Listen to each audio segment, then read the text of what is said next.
Hi everyone, Andy and Joel on the Stay Hungry podcast, and today we're talking everything toxic.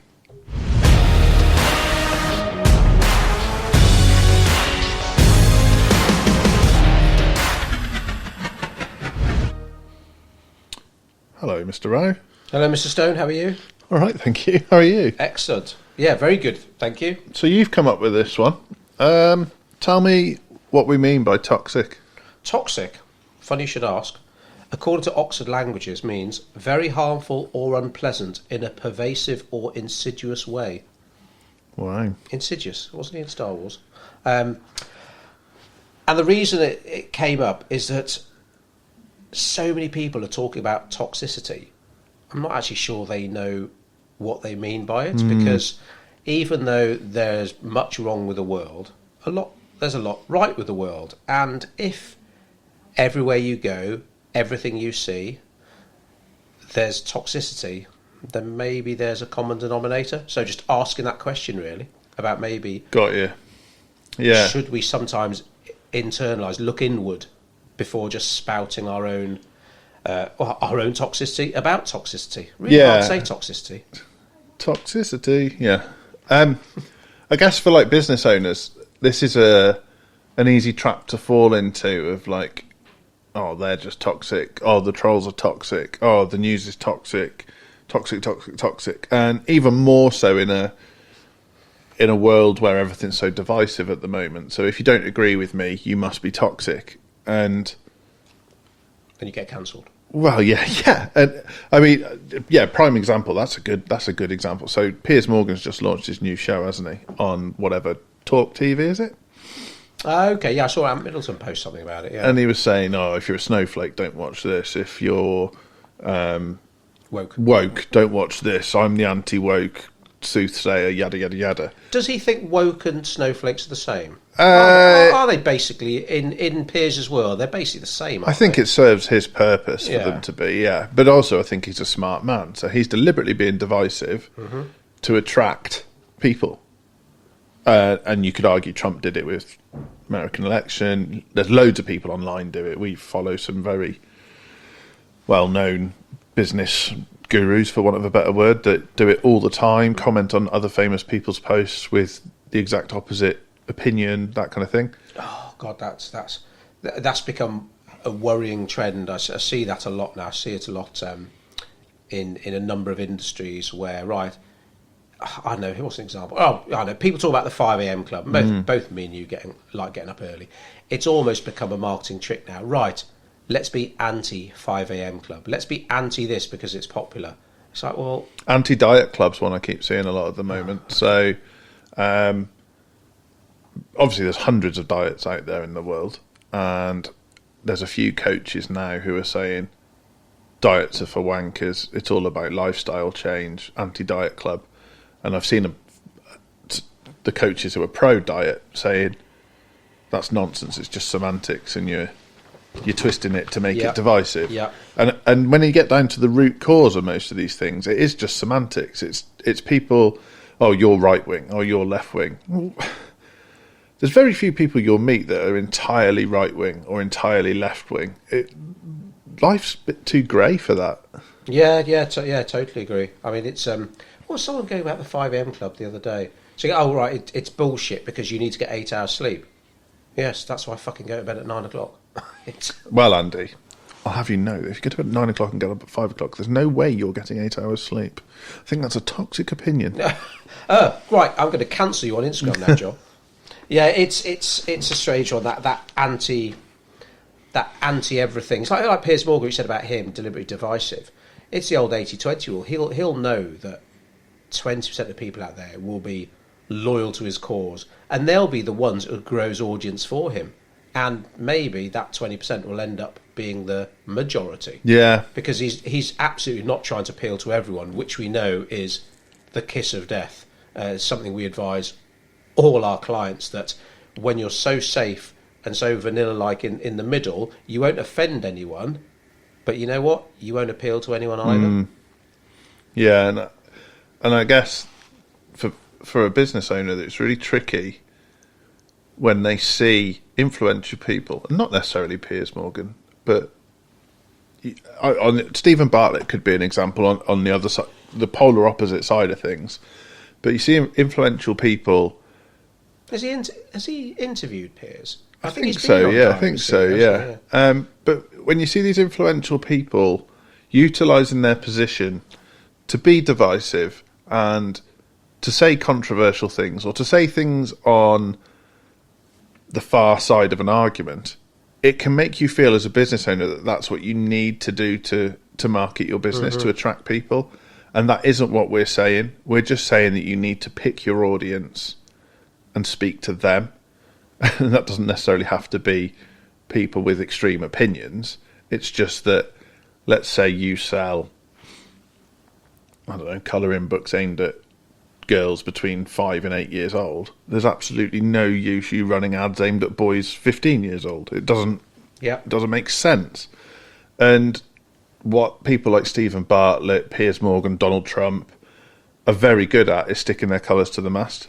And that's something that a lot of businesses struggle with. Well, a lot of people would call that toxicity because they just don't understand the meaning. Someone is spouting views that contradict with your own, and this is the key thing: contradict with their own version of the world, how they see it. How you see the world is your version. It's based on your experiences and values. So it's going to be different to how someone else sees it. Now, of course, some people might have opinions that are wrong in 99% of people's eyes. Like, I don't know, let's say people think the war in Ukraine is justified. There's still been a couple of people who have spouted publicly that that's what they believe. But generally speaking, if someone's got an opinion, and just because it's different to yours, that doesn't mean it's wrong, or it doesn't mean that you're right. It doesn't mean it's toxic. It doesn't mean they deserve to be cancelled just because, I don't know, Stephen Bartlett thinks about this or Piers Morgan thinks about that. I think as a society, this is a deep podcast, by the way, but as a society, we're deep people. It's all the drugs. It's really interesting how, as facts got eroded as part of the fabric of society. So you could say it was political, you could say it was the internet, you could say it was social media, but as the importance of fact became less prevalent in argument, toxicity has skyrocketed in people's vocabulary. So it's like, if you don't agree with someone's opinion, and I stress opinion, not fact, then you're being toxic. And yet sometimes you're just stating facts. And if there's a few, let's say it's a workplace, you're in a big company, and a few people have those same opinions that differ to yours, suddenly I work in a toxic workplace. Yeah. And I see that a lot. So what would you say? Because I know it's such a prevalent word now, but there are people we see who seemingly everything is toxic. They got toxic friends, the people they choose to follow on social media, their workplace, and it's almost like they can't put out a single tweet or a single blog or a single podcast without mentioning toxic 500 times. Yeah. I really find that difficult. This sort of takes me back to school, and I'll pick on myself rather than picking on other people. Just another childhood story then? A little bit. But, right. Get the violins. Right. Brilliant. He's a very sympathetic man. So in primary school, I moved primary schools in primary school. So at 5 years old, I moved to some backwater for about 6 months and got bullied. And I did get bullied. And then we moved back to... So you were 6 foot tall? Yeah, from birth, yeah. So we moved back to where we were originally from, and primary school was okay. But then when I went to secondary school, I thought I got bullied. And it was really interesting. So, it wasn't really interesting at the time. It was fucking horrible. But I thought I was being bullied. And so the more I thought that, the more I thought I was being bullied. And I became hypersensitive.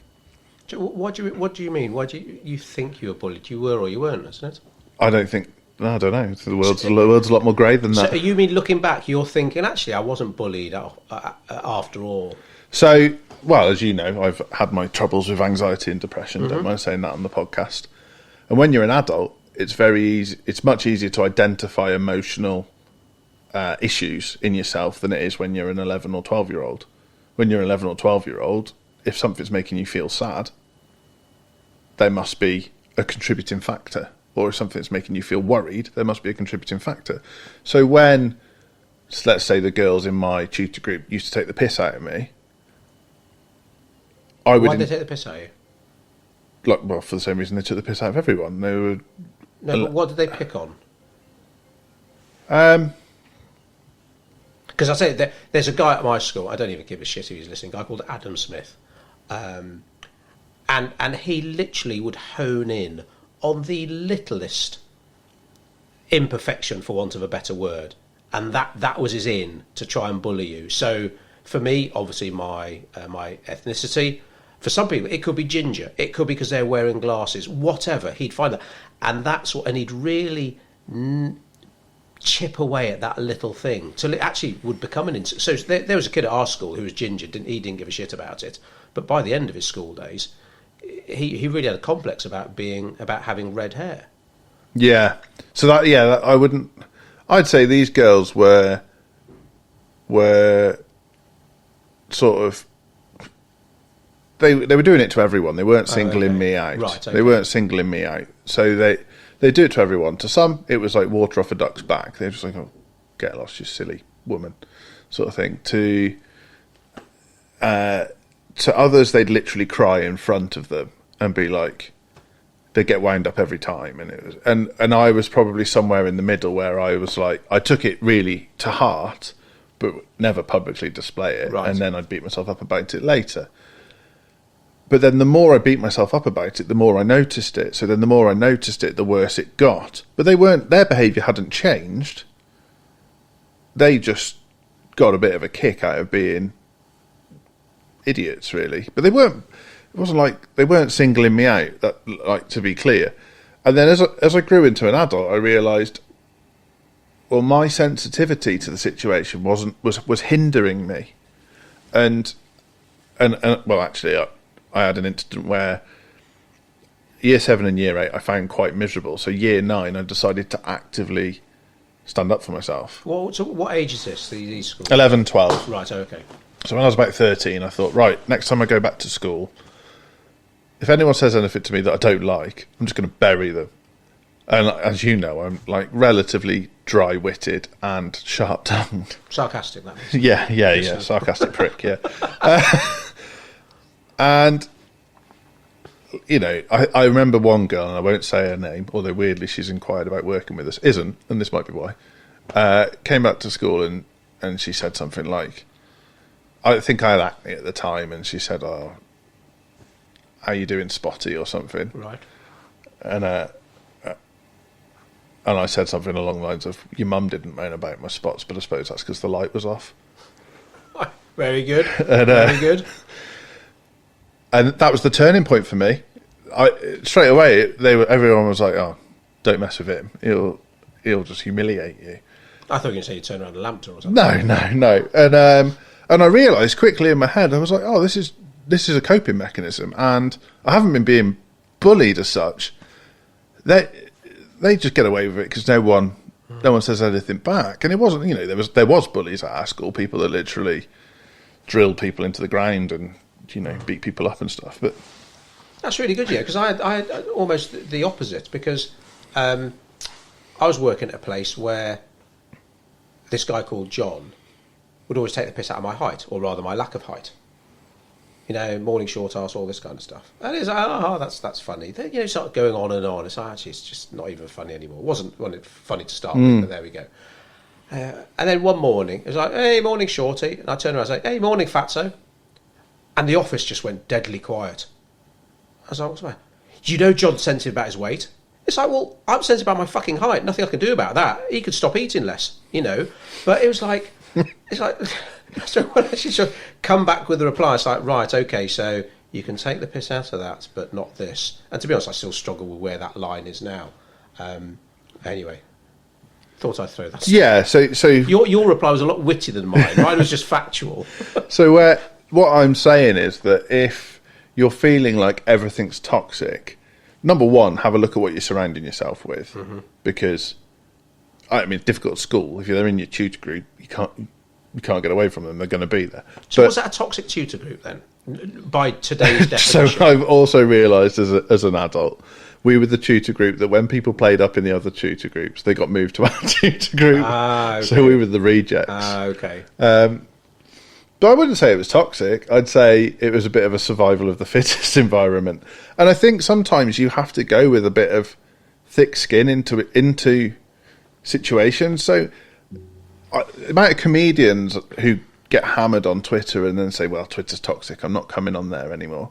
And it's like, well, what did you expect it to be? Like, what were you thinking was going to happen? You're on a pedestal, and almost 80-20 rule, 80% of people are going to take pot shots at you just because they can. And people watch the news and then they're like, oh, I don't like the news, it's depressing.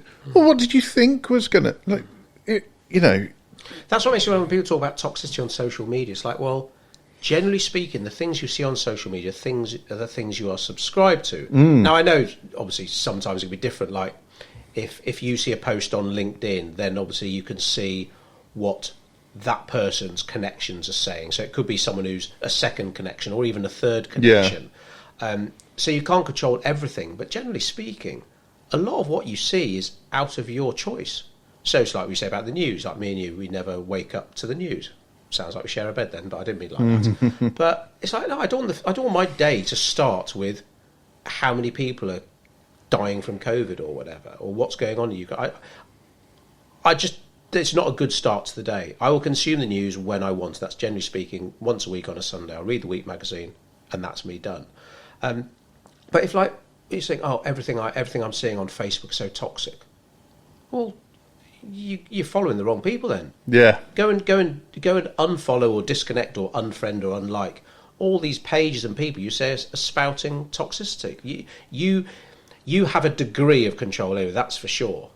But I think some people, and this is a controversial one we got into trouble before about, is that some people have so little generally to worry about that they find stuff that I think one day they'll probably look back and say, holy shit, I had a roof over my head, a nice car, a safe job, loving husband, loving wife, happy kids. What the fuck was I complaining about? And it's tough when, I remember Alan Sugar was talking about someone moaning about poverty, and they were moaning about poverty like on the latest iPhone. And Alan Sugar was saying, that you don't know poverty. That's not poverty. Alan Sugar grew up like in a council estate and, had a bath once a week in a tin bath in front of the fire kind of thing. And if you're going on about this is toxic, that's toxic, then yeah, some of that is in your control. Even down to if you are genuinely in a toxic workplace, then you probably do have a choice to look for another job. But if it's the fourth job you've had in a toxic workplace, then, as they say, by the time of your fourth divorce, it ain't them. And that's kind of the point I was getting at with my story. Was clearly I was a sensitive person, and there's nothing wrong with being sensitive. Sometimes sensitive people are very creative, whatever. But you need to be self-aware, and if something's going to affect you more than it affects others, remove yourself from the scenario or prepare yourself for the scenario. And that's what shocks me is, like you say, people actively seek toxicity on Twitter and then complain about it. But it's responsibility, is it? So many people, they don't want to take that self-responsibility. I won't name names, but I've got a friend, when you're talking about relationships, who used to say a lot, I just want someone that will make me happy. Right, okay. And I remember saying to her, until you can figure out how to be happy on your own, you're not going to find happiness with someone else, because nobody can make you happy. No, I mean, maybe in the short term, the buzz of Jennifer Lopez. She made me very happy. The buzz of the first date, or the buzz of the first dinner out or whatever, will give you that kind of endorphin rush. But nobody can make you feel fulfilled and genuinely happy. You've got to do that for yourself. And equally, and this is harder, and I've by no means mastered this. No one can make you feel miserable either. That's a choice. That's hard, isn't it? I think so much stuff we discuss, we see going on in the world, in business and in life in general, comes down to control and ownership. And a lot of people, they don't want to take ownership. They don't want that response. No, it's not my fault. You know, we talk about all these Teflon Tonys out there. Oh, it wasn't my fault. Like, one of Codebreak's values is own your shit. Now, if you've done something wrong, own up to it. If a friend on Facebook is constantly pissing you off because they've got right-wing views, well, fucking unfriend them. Yeah, challenge them or unfriend them. Yeah, that is your choice. That is your responsibility. If your friend is like that, do you need them in your life? I mean, do they make your life any better? Do they enrich your life? Are they neutral? Well, no, they're negative. Well, cut them out then. Yeah. And that's one less toxic person you got to worry about. And it's your relationships that will help you build resilience as well. So if you find that you're finding everything a grind, or everything feels like it's on top of you or toxic, look for the people that when you spend time with them, they lift you up. So that might not be intellectually or financially, it could be emotionally, or it could be humour. But, you know, it's okay. You shouldn't rely on other people, but you should use those relationships to your advantage, much like you're allowing your relationships with people you don't know on Twitter to make you feel sad. Well, allow the relationships you have with people that you enjoy spending time with to make you feel good. So would you say there's a link between people who maybe don't like taking responsibility and the level of perceived toxicity in their lives? We are going deep, aren't we? Yeah, That's the bishop said to the actress. I think that's really tricky, and the reason I say that is there are people who want to blame, and so they probably use words like toxic, or if they're on the other side of the argument, they use words like woke or snowflake, and that's very much like, it's not me, it's them. Mm-hmm. But then I think there's people who are hyper accountable as well, who fall into like a black hole of self-blame. So like, I'm not worth it, I'm not, and so the world can feel very toxic to them too, because they become sensitive to all this shit, because essentially everything's very intrinsic, and I don't think either they're both extreme ends of the same spectrum, let's say, and the truth's probably somewhere in the middle. Sometimes you've got to go in on yourself and explore, what am I doing wrong? What can I do better? Am I looking after myself properly? And then if the answer to all of those things is yes, then, okay, who am I surrounding myself with? Why am I exposing myself to this stuff? What are the external factors that are maybe chipping away at my armour and making me feel crap? That's awesome. That's deep. I like that. Here's a quote for you, Joel. You find it offensive. I find it funny. That's why I'm happier than you. Who said that? No idea. Okay. Ricky Gervais. That makes sense. Someone getting offended by, I think, a tweet or something, and he replied with that. So one of my phrases, it's not one of my phrases, plenty of people have said it, but something I've got quite a dark sense of humour, and sometimes people look at me a bit weird, and I say, well, I have to laugh or I'd cry. And, you know, there's been plenty of times when I have cried, so it's that, sometimes life is never as serious as you think it is. And I think one of our coaches said to us, life's never as good as it looks from the outside, and it's never as bad as it feels from the inside. That's good. How can I offend you? Who's got the power? This is awful. Genuinely, it depends which way the wind's blowing. If I haven't done everything I should to look after myself, I'm easily offended. So if I haven't been to the gym, walked the dog, made the bed, had a glass of water in the morning, there's a higher chance of offending me. Had a good night's sleep, that's a massive one. Yeah, that's a big one. There's a higher chance of offending me than if I've done all of those things. I'm more resilient. It's my body armour. So what do you say to people, someone who says, that's your choice to be offended. Say, like in the Ricky Gervais line, you find it offensive, well, that's your problem, I find it funny.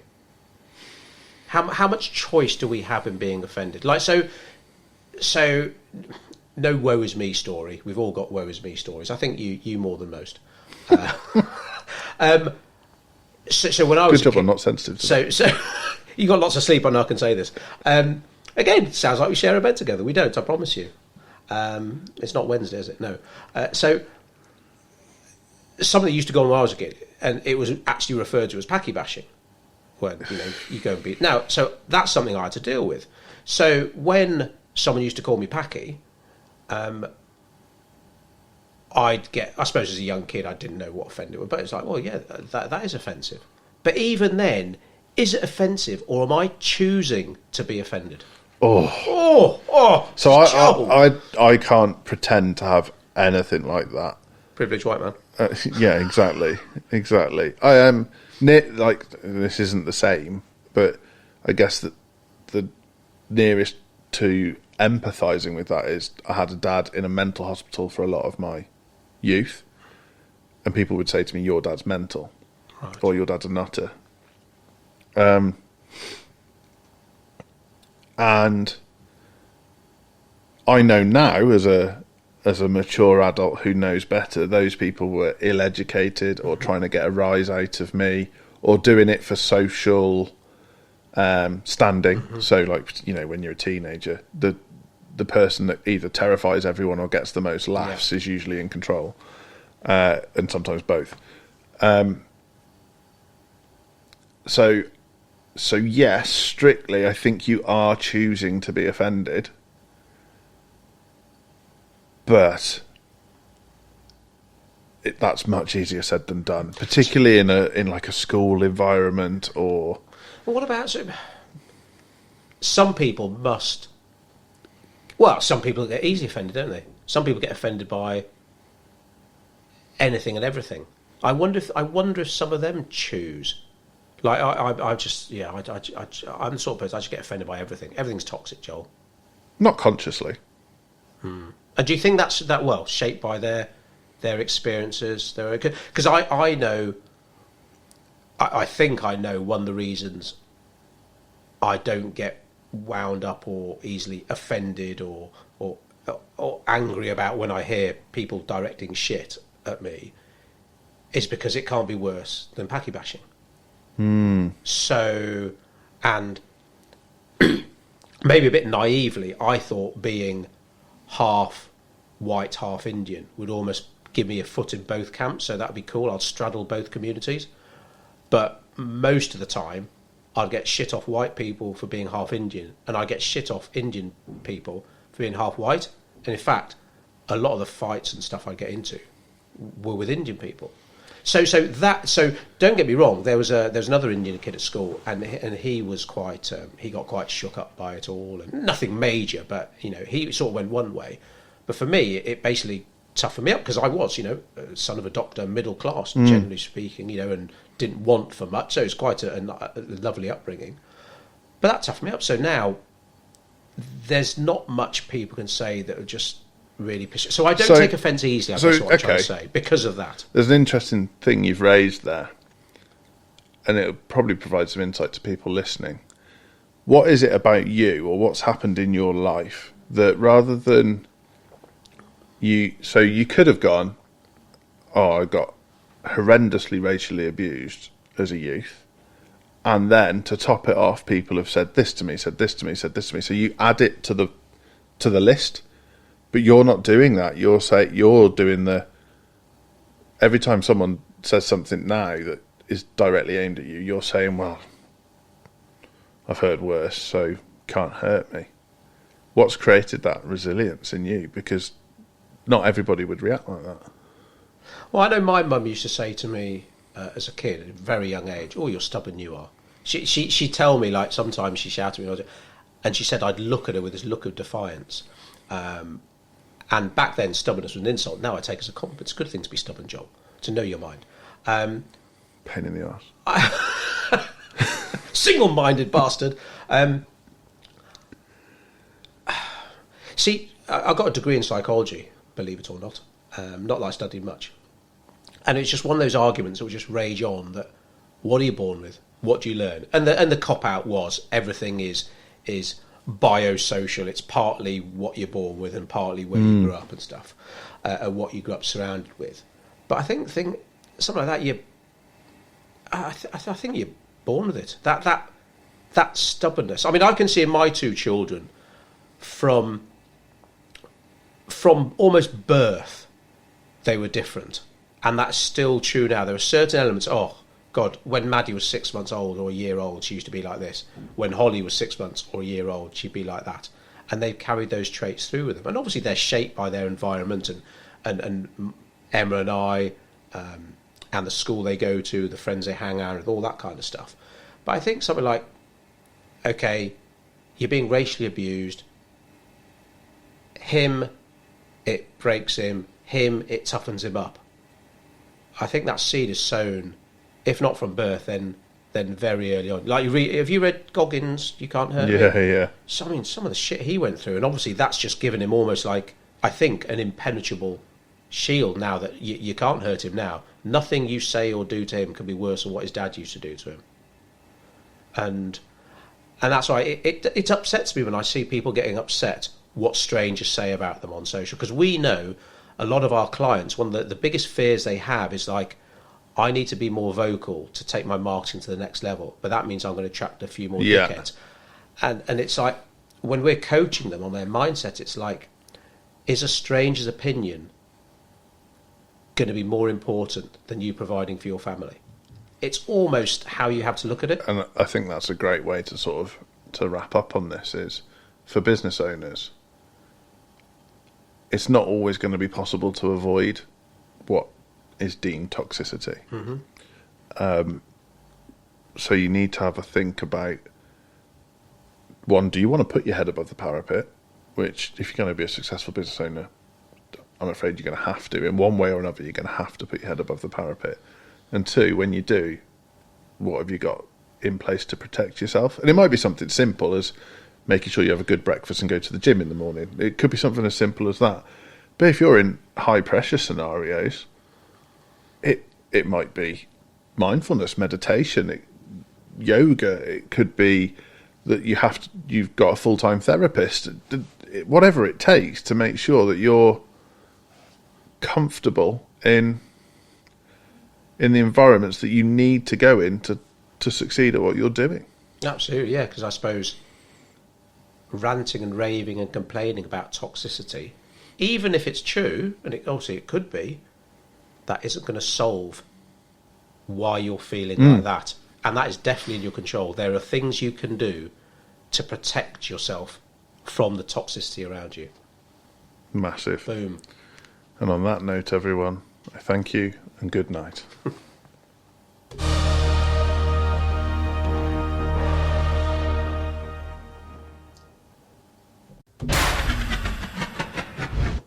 You've been listening to the Stay Hungry podcast. Don't forget to subscribe, share, leave us a review. I'll love you forever. Visit andyandjoel.com if you want to know more about our coaching. We'd love to hear from you. Take care, everyone.